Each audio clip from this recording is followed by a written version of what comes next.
Hey there! So today I am going to sit down and answer a lot of the questions that I get about the garden.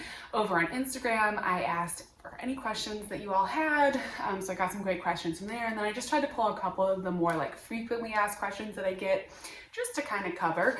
If you are new here, my name is Anna, and my garden, at least this year, was almost all containers, but I love small space gardening, container gardening, and that's kind of what we do over here. So the first question that I got was, with my containers, do I grow them from seed? Do I grow them from started plants? How does that work? Basically, I do it all. So I love to go to the garden center. I love to purchase the beautiful annuals and all the garden center things because they are lovely.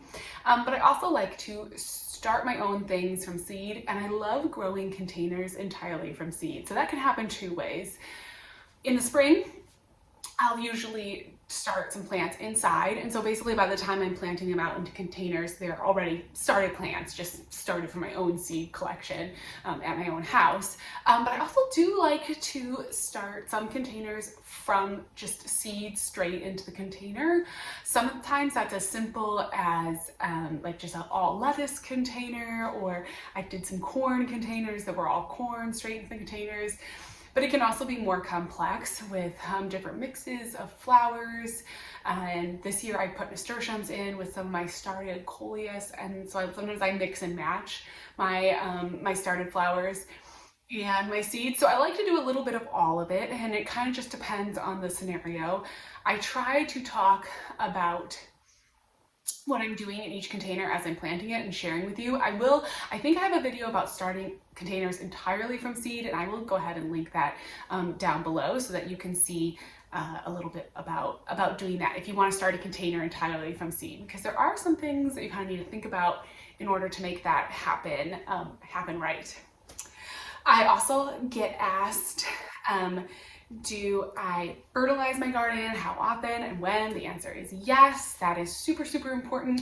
Fertilizing is I think it's what will take your container garden to the next level. If you have not yet gotten on a very strict routine with fertilizing, I recommend trying to do it. You can use the annual fertilizer that you put in with the soil. That's helpful, but something about the water-soluble fertilizer, I try to use an organic water-soluble fertilizer once a week, and I try to be as strict as I can about making sure that happens once a week. And I feel like my results as far as the flowers and blooms, the production of the food crops in those containers is directly proportional. Container plants just don't have the rest of the soil, the ground, to draw resources from, and they need the fertilizer, and it makes a huge difference. So always, always, always fertilize your containers. Another question that I got was how to create a focal point or high interest in containers. And I spoke a little bit about this in my how to build a container garden video, but using a trellis, an arch, something that is a stationary kind of hardware piece of the garden, not a plant, is a really super effective, easy way to gain that interest. So if you just, regardless of what's being planted in the container, you want to have some height, some vertical interest, definitely just get a little obelisk, a little tripod, put that in a container. They come in all different sizes. Most garden centers will have some sort of an area that will have some of those little just metal kind of obelisk trellises. You can also find them on Amazon and stuff too, and some of those are decent. But anything like that will just add that vertical interest into your container. Now you can, of course, if you're willing to be a little bit more patient and wait, you can plant taller plants. That can be a great way. Little trees or topiary, there's topiary roses. You can grow some little trees and things in containers, and it can work, but it is harder the bigger the plant that you have. If you don't have a really huge container, it can be hard. So if you're doing big planters, sure, go for it. You can put, I had corn in containers that got 15 feet tall.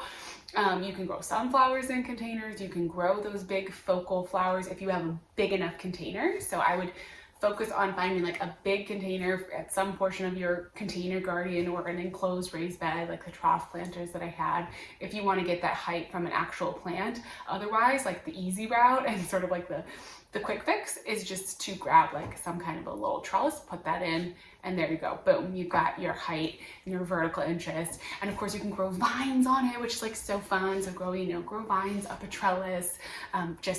It's so much fun. One kind of question along with like the size of containers, I did get asked for vegetables. What size containers do you use for vegetable crops? So I guess the rule of thumb is the bigger the container, the easier it is going to be to grow food crops. A lot of food plants want big containers. That said, I've grown eggplants and peppers and determinate style tomatoes, all in like probably the smallest size other than like a mini tomato, like one of those like dwarf tomatoes. The smallest size container would probably go like, just for like say an average pepper plant, a snack bell pepper, would probably be like an 8 or 9 inch, kind of pot. That would be the smallest. As big as possible really helps. The food crops they want room. But I think 8-inch pot is probably the smallest you want to go if you're doing a pepper, a tomato, an eggplant. And I would look for container varieties of those plants. So there are now more and more, I think more and more people container gardening. And so the seed companies and the plant companies are starting to put out more like determinate tomatoes, the snack size pepper plant, smaller dwarf eggplants. And you can find some more things that are actually bred to do better in containers.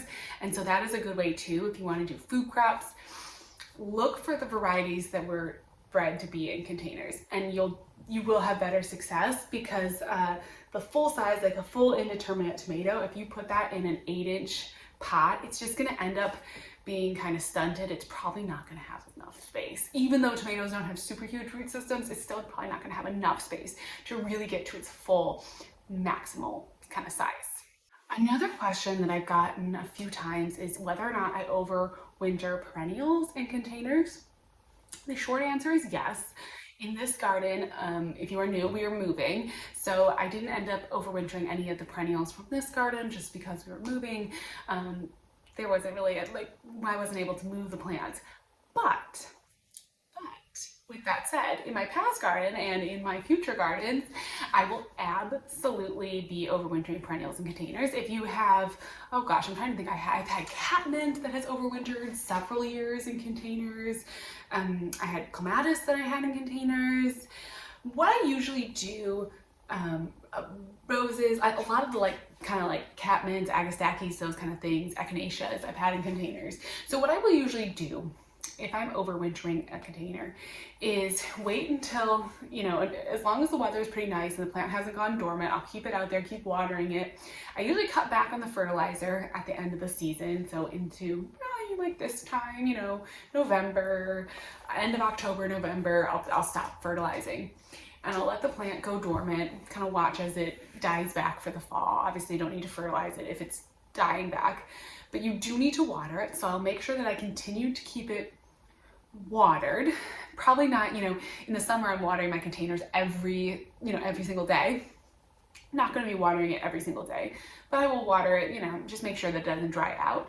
And then I'll usually move my containers into some kind of a sheltered space. So perennials are designed to go through that dormancy period. They're designed to be in the winter temperatures. They want to have that cold time period. And you don't want to say bring them inside, because that would be too warm. That would mess up their period of dormancy.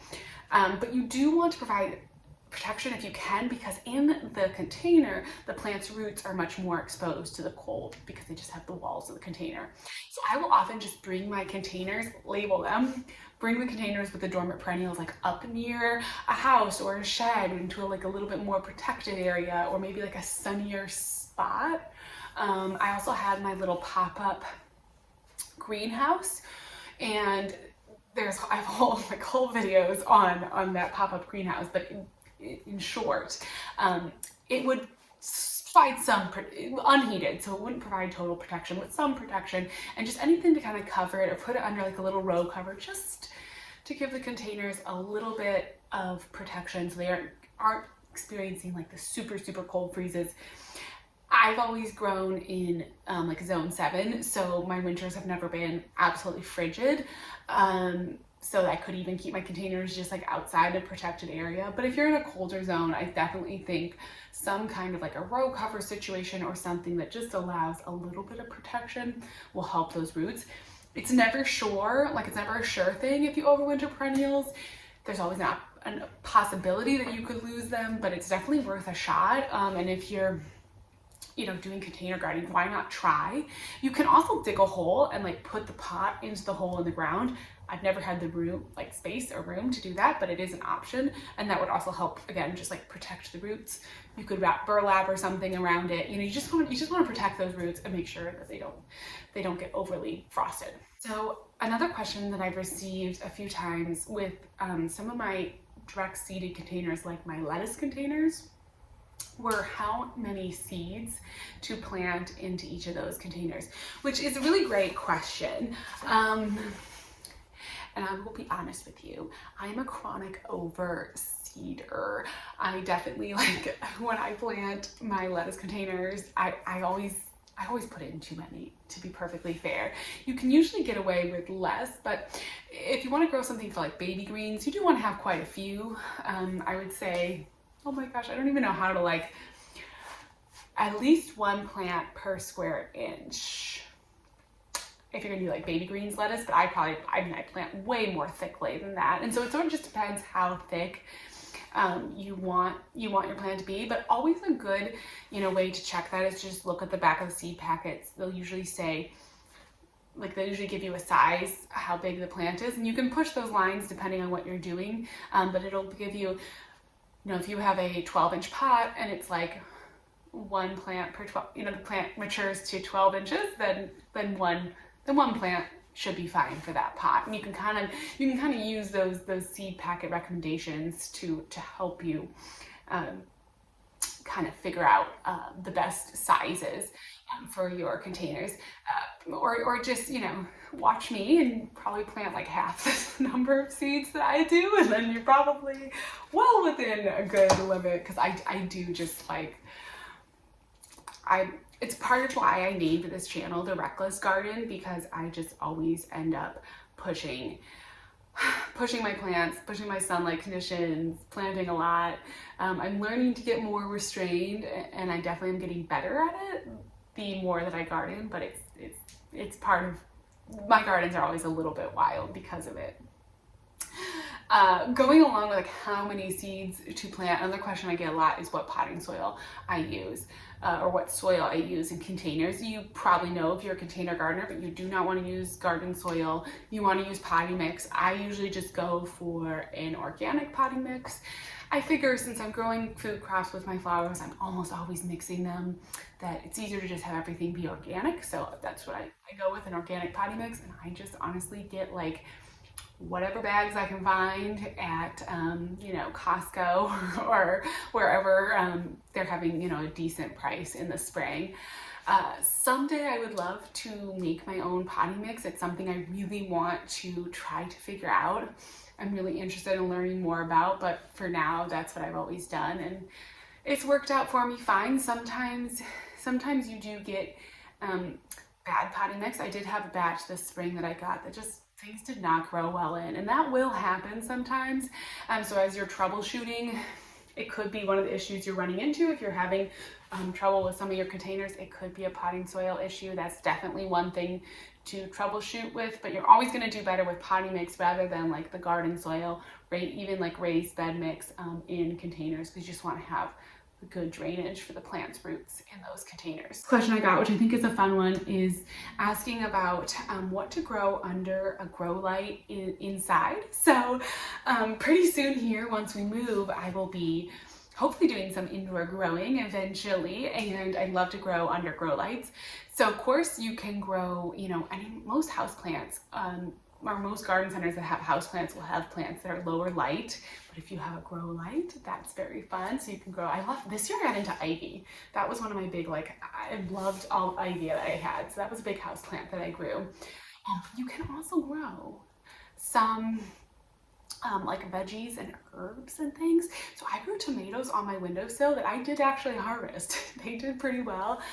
Peppers, and then I actually used the click and grow system, which is like a hydroponic kind of system with grow lights, and I actually grew peppers and some herbs and stuff with that, and that was actually really fun as well. So that was a really good way to kind of do some indoor growing.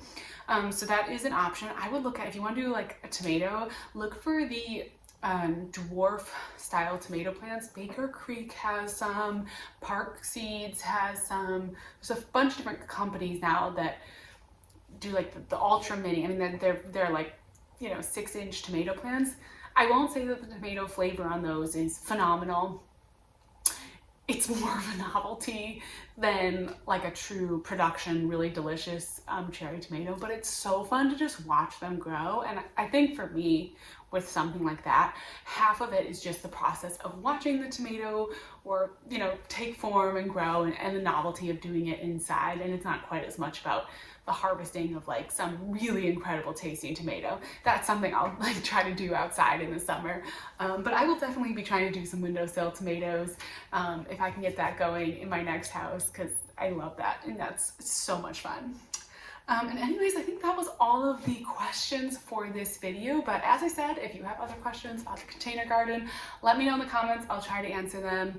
I love to just, you know, share about everything that I'm doing here in the garden. And so it's just fun to get a chance to talk about all of it.